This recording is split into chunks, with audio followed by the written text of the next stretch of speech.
है, बड़ा खुलासा है कि आईएएस दुर्गा का जिक्र ही नहीं है एलआईयू की रिपोर्ट में, बल्कि यहां पर एक और डीएम मौजूद थे, एसडीएम मौजूद थे जेवर के, वो मौजूद थे, लेकिन दुर्गा शक्ति नागपाल मौजूद नहीं थी। आपको बता दें कि कादरपुर में दुर्गा मौजूद नहीं थी, इस तरह का खुलासा हो रहा है और यही वो एलआईयू की रिपोर्ट है जिसका हवाला देते हुए दुर्गा के खिलाफ कार्रवाई की गई थी। देखिए, इससे पहले आंचल जो डीएम है वो भी क्लीन चिट दे चुके हैं अपनी रिपोर्ट में, हालांकि राज्य सरकार ने, अखिलेश सरकार ने उसे माना नहीं। अब एलआईयू की लोकल इंटेलिजेंस यूनिट की रिपोर्ट जो आई है उसमें साफ तौर पर कहा गया है कि जिस वक्त जिस दीवार को गिराए जाने की बात चल रही है उस मौके पर एसडीएम जेवर मौजूद थे, वो वहां पर दुर्गा शक्ति नागपाल थी ही नहीं, वो मौके पर मौजूद ही नहीं थी, वो उस वक्त एसडीएम सदर थी, यानी कि उनका एक तरीके से देखा जाए तो इस मामले में कोई लेना देना ही नहीं बताया गया है। इस एलआईयू की रिपोर्ट में कादलपुर में दुर्गा मौजूद नहीं थी, जबकि ये कहा जा रहा है कि ये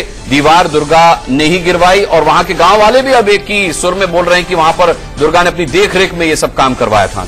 बड़ा सवाल है अनुराग यहाँ पर कि इस एलआईयू की रिपोर्ट का हवाला देते हुए ही दुर्गा शक्ति नागपाल के खिलाफ 10 पन्नों की चार्जशीट सौंपी गई है। ये कहा गया कि इनडिस्क्रेशन है और वहां पर सांप्रदायिक सौहार्द एक तरह से खराब करने की कोशिश की गई। हमारे साथ खुर्रम निजामी जुड़ रहे हैं। खुर्रम, एलआईयू की रिपोर्ट जो आई है उसके बाद अब अखिलेश सरकार के पास क्या जवाब बचता है? कोई नहीं, कोई जवाब नहीं बचता अखिलेश सरकार के पास, क्योंकि बाबा वो कह रहे थे और जो उनको चार्जशीट दी गई है उसमें भी कहा गया कि उन्होंने दीवार गिरवाई थी, यानी कि वो इन पर्सन वहां मौजूद थे। लेकिन जो रिपोर्ट आई है उसमें साफ तौर पे जिक्र है कि उनका जिक्र कहीं नहीं है, यानी कि क्लीन एलआईयू की तरफ से क्लीन चिट मिल गई है दुर्गा शक्ति नागपाल को। जी खुर्रम, लेकिन सवाल ये उठता है कि आज ही नेताजी ने कहा है कि अखिलेश ने जो किया वो ठीक किया। अखिलेश ने भी कहा कि घर के बड़े बच्चों को गलती करने पर सजा देते हैं, तो लिहाजा अधिकारी अगर गलती करेंगे तो उनको भी सजा देगी सरकार। अब सवाल ये उठता है कि एलआईयू की रिपोर्ट भी क्या खारिज करेंगे अपनी बात पर कायम रहने के लिए? देखिए, एक झूठ को सच साबित करने के लिए कई झूठ और बोलने पड़ते हैं और लगातार समाजवादी पार्टी और समाजवादी पार्टी सरकार लगातार झूठ बोल रही है और एलआईयू रिपोर्ट ने साफ कर दिया। खुद अखिलेश यादव ने बात की थी कि डीएम की रिपोर्ट से एलआईयू रिपोर्ट जानिए तब आपको हकीकत पता चलेगा।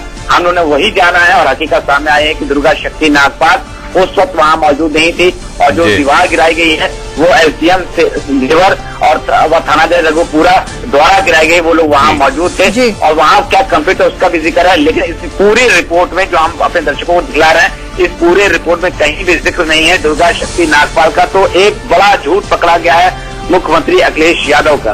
बिल्कुल, हमारे साथ जुड़ने के लिए खुर्रम आपका शुक्रिया। तो अब क्या जवाब रह जाएगा अखिलेश सरकार पर, क्या मतलब रह जाएगा वो चार्जशीट का जो कि दुर्गा शक्ति नागपाल के हाथ में थमाई गई है और 45 दिन में उनसे जवाब मांगा गया है?